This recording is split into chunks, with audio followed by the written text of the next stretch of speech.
Cold War Protecting, Bab 32. Untuk melihat video selengkapnya, sahabat bisa kunjungi playlist yang telah Sabta Novel sediakan.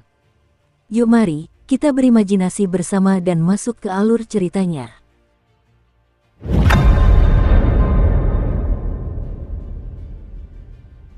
Saat Wang Baole melangkah maju, ia muncul di hadapan seorang mantan inspektur yang sedang menyerangnya. Ia tiba-tiba menekan tangan orang itu yang terulur, dan dengan teknik memutar tubuhnya, ia membengkokkan persendiannya. Seketika, orang itu menjerit kesakitan saat pergelangan tangannya patah dengan suara retakan. Penyerangan dari ketua prefek akan menambah satu dakwaan lagi pada tuduhanmu. Wang Baole tidak berhenti. Dia melangkah maju lagi dan mengangkat kakinya. Dia menendang lutut orang lain, dan dengan suara retakan dan jeritan tragis yang sama, orang itu merintih kesakitan sambil memegang lututnya, tidak mampu berdiri. Pelecehan yang menyebabkan kekacauan di perguruan tinggi Dao akan menambah 1 poin lagi. Ini membutuhkan waktu untuk dijelaskan, tetapi sebenarnya, dengan kehebatan bela diri Wang Baole, para inspektur yang bertindak gegabah dengan cepat tersadar oleh rasa sakit yang luar biasa. Mereka jatuh ke tanah, meratap dengan tragis. Pada saat itulah Jiang Lin menyerbu dengan raungan yang penuh amarah. Dia telah tiba di depan Wang Baole dan bahkan telah mengeluarkan artefak Dharma miliknya. Artefak Dharma dianggap sangat berharga bagi para siswa. Bahkan siswa senior perlu menabung selama bertahun-tahun untuk mendapatkannya. Adapun Wang Baole, dia bahkan belum pernah melihat satupun artefak Dharma sampai sekarang. Artefak Dharma milik Jiang Lin adalah pedang kayu. Pedang itu, yang melesat ke arah Wang Baole, memancarkan aura energi roh.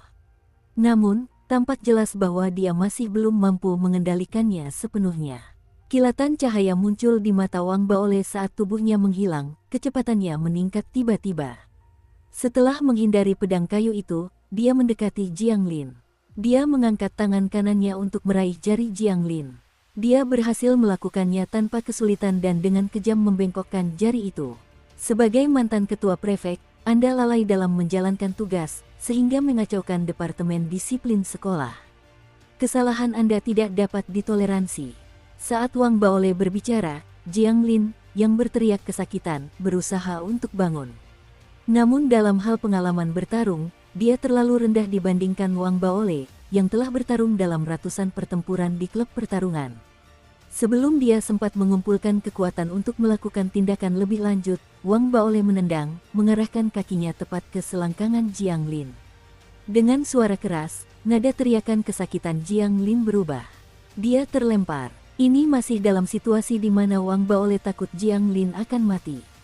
Dia tidak menggunakan kekuatan penuhnya, karena jika dia melakukannya, dengan kekuatan segel fisik yang telah disempurnakannya, sangat mungkin dia akan menendang Jiang Lin hingga mati, mengingat betapa lemahnya titik tersebut.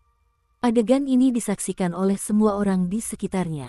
Mereka tersentak kaget, dan meskipun merasa terkejut dengan serangan Wang Baole, mereka juga merasa seperti ini adalah pertama kalinya mereka mengenalnya. Mereka yang dipukuli olehnya berteriak dengan sangat pilu. Jari-jari atau pergelangan tangan mereka mengalami patah tulang dengan tingkat keparahan yang berbeda. Jiang Lin adalah yang paling parah di antara mereka semua. Wajahnya hampir ungu saat ia memegang selangkangannya.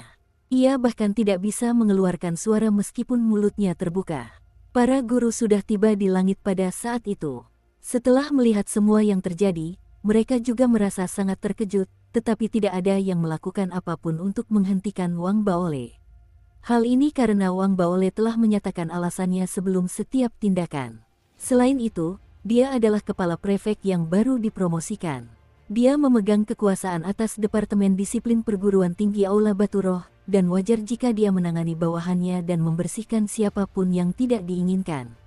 Setelah berhasil menundukkan Jiang Lin dan para inspektur yang tidak tertib, Wang Baole berdiri di sana dan memandang para inspektur yang tidak ikut serta dalam penyerangan tersebut. Saya memberi kalian kesempatan untuk menebus kesalahan kalian. Tunggu apa lagi? Bawa kembali para mahasiswa yang telah melanggar peraturan ini ke Departemen Disiplin kampus.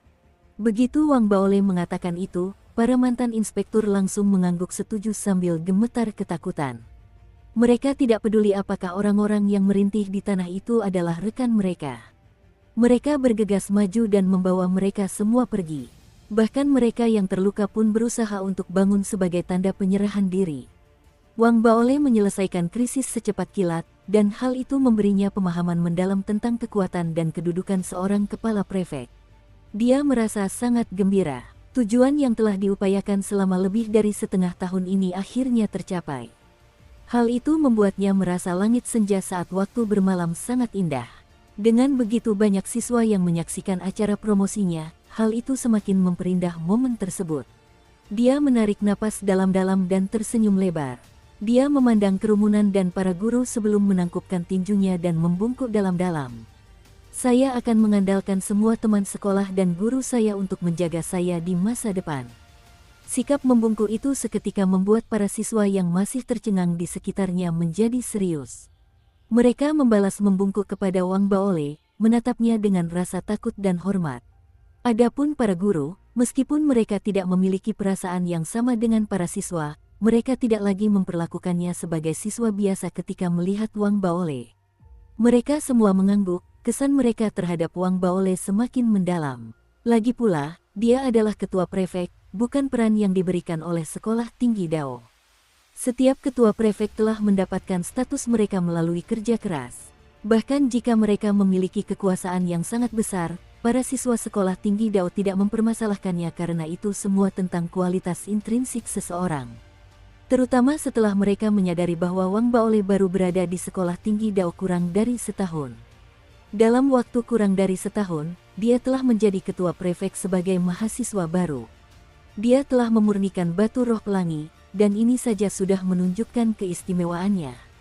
Setelah membungkuk kepada para siswa di sekitarnya, Wang Baole berdiri tegak. Ia merasa sangat puas dengan dirinya sendiri saat itu. Ia perlahan menarik napas dan berjalan menuju jalan kecil yang mengarah dari aula batu roh. Banyak sekali pasang mata yang tertuju padanya. Bahkan Little Daoist yang sedang siaran langsung pun terkejut. Butuh beberapa saat baginya untuk pulih sebelum dengan cepat dan lembut ia meminta Roket untuk bergabung dalam siaran langsungnya.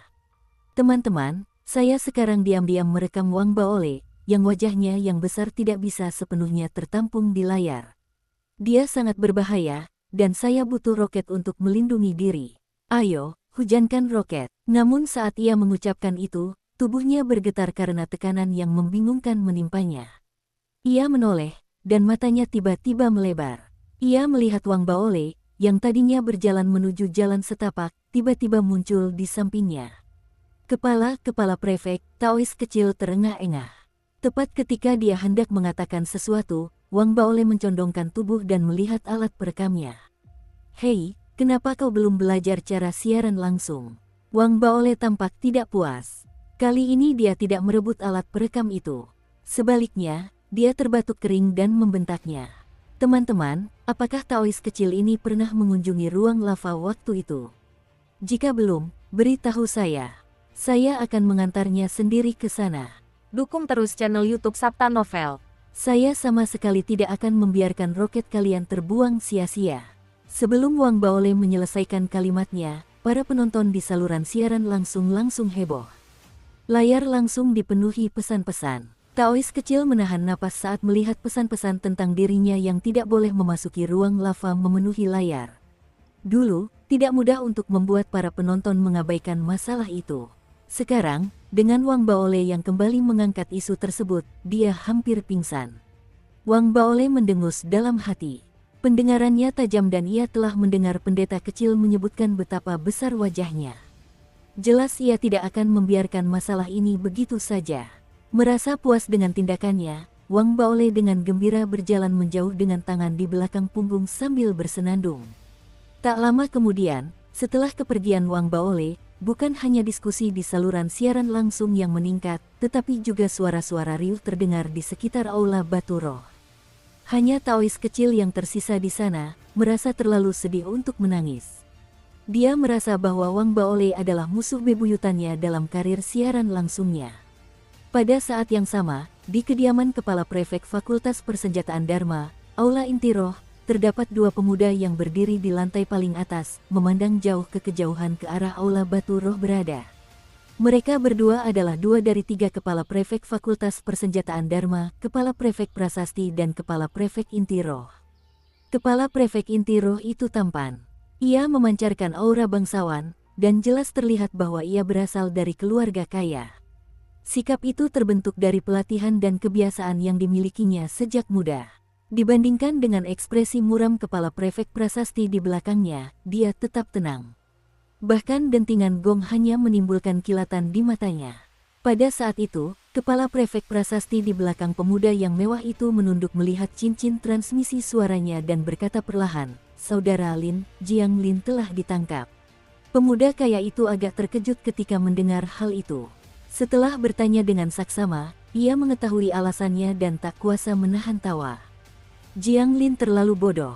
Dengan bertindak sendiri, dia hanya bisa menyalahkan dirinya sendiri karena tertangkap. Namun, Wang Baole ini adalah orang yang cukup menarik. Saudara Lin, Wang Baole ini mungkin berbeda dari kita. Sekarang setelah Jiang Lin kehilangan jabatannya sebagai kepala prefek, kita akan mengalami beberapa kesulitan dalam mengendalikan Fakultas Persenjataan Dharma, kata Kepala Prefek Prasasti dengan suara berat sambil mengerutkan kening. Pemuda yang berpenampilan mewah itu tersenyum mendengar hal itu. Ia tampak sangat tenang saat menoleh dan menepuk bahu Kepala Prefek Prasasti. Saudara Cao, tidak perlu terburu-buru. Mari kita biarkan Wang Baole merasa tenang selama beberapa hari. Kudengar pihak kampus akan menerapkan beberapa perubahan besar pada Kepala Prefek dalam waktu dekat. Senyum pemuda yang angkuh itu seolah mengisyaratkan ada sesuatu yang lebih dalam. Sambil berbicara, ia menoleh ke arah kediaman Kepala Prefek Batu Roh. Tatapan jijik terpancar di matanya. Kepala Prefek Prasasti langsung menghela napas lega ketika mendengar apa yang dikatakan pemuda yang angkuh itu. Ketika ia memikirkan latar belakang orang di depannya, ia merasa lega. Meskipun ia berdiri bersama pemuda yang angkuh itu, orang akan menyadari bahwa ia berdiri setengah langkah di belakang jika diperhatikan dengan saksama. Jelas, pemuda yang angkuh itu adalah pemimpinnya. Faktanya, di antara ketiga kepala prefek Fakultas Persenjataan Dharma, Kepala Prefek Inti Roh lah yang memegang kekuasaan terbesar. Terlepas dari identitasnya sebagai kepala prefek, yang lebih penting adalah latar belakangnya yang sangat menakutkan. Kepala Prefek Prasasti hanya bisa menebak latar belakang pemuda kaya itu, dia tidak memiliki informasi yang lengkap. Namun, dia pernah secara pribadi menyaksikan wakil rektor Pulau Akademi Bawah yang berpengaruh itu bersikap sangat sopan kepada Kepala Prefek Inti Roh ini. Dia bahkan bersedia menuruti keinginannya untuk mengatur beberapa hal untuknya. Misalnya, dia telah membantunya mengatur agar mendapatkan nominasi siswa yang direkrut khusus untuk Fakultas Persenjataan Dharma angkatan ini. Meskipun pada akhirnya ia gagal, alasannya bukanlah kesalahan wakil rektor. Sebaliknya, itu berkaitan dengan kejutan yang diberikan oleh Wang Baole. Wang Baole, Kepala Prefek Prasasti tersenyum. Setelah tekanan yang selama ini menghantuinya mereda, ia memandang Wang Baole dengan pandangan baru. Ia merasa bahwa meskipun Wang Baole memiliki kemampuan tertentu, ia tetap harus belajar menundukkan kepala di Fakultas Persenjataan Dharma.